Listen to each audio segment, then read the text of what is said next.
Grilled chicken and a blackberry crumble for dessert. A candlelight dinner in the middle of a street. You're allowed to eat here, you're allowed to sing here, and you're allowed to have a really good time because this is Brooklyn. So welcome to Brooklyn. Mark Cohen, together with his daughter, have been organizing similar dinners for friends and family for a while. It is now possible in New York City thanks to the city's Open Streets program. During the pandemic that is still very much a reality in the US, some streets have been locked off permanently to let people socialize safely and enjoy some fresh air.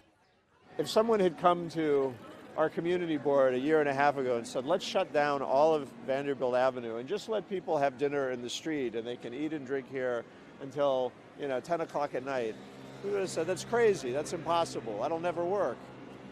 But it does work. The streets and smaller squares are now blocked off and divided into several areas. Some are reserved for walking and biking. Restaurants set up tables in others, while still others are empty, waiting to be turned into an improvised office space or playground.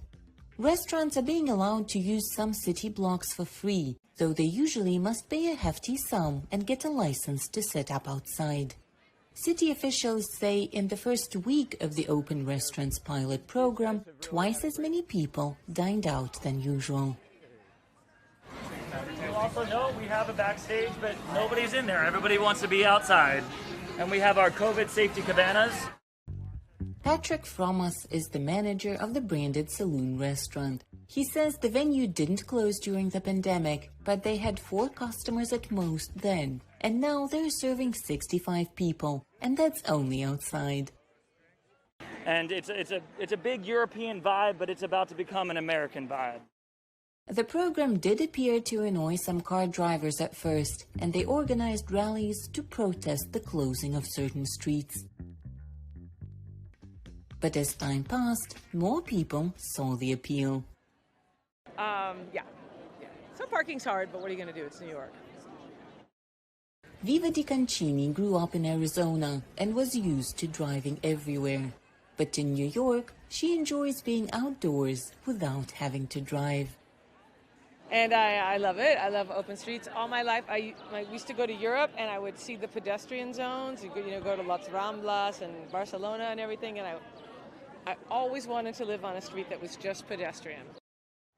Now, most of the coronavirus restrictions in New York have been lifted, and the city is slowly and cautiously coming back to its pre-pandemic life. With one big exception, there are now many more streets closed to traffic and open for socializing. For Nina Vishneva in New York, Anna Rice-VOA News.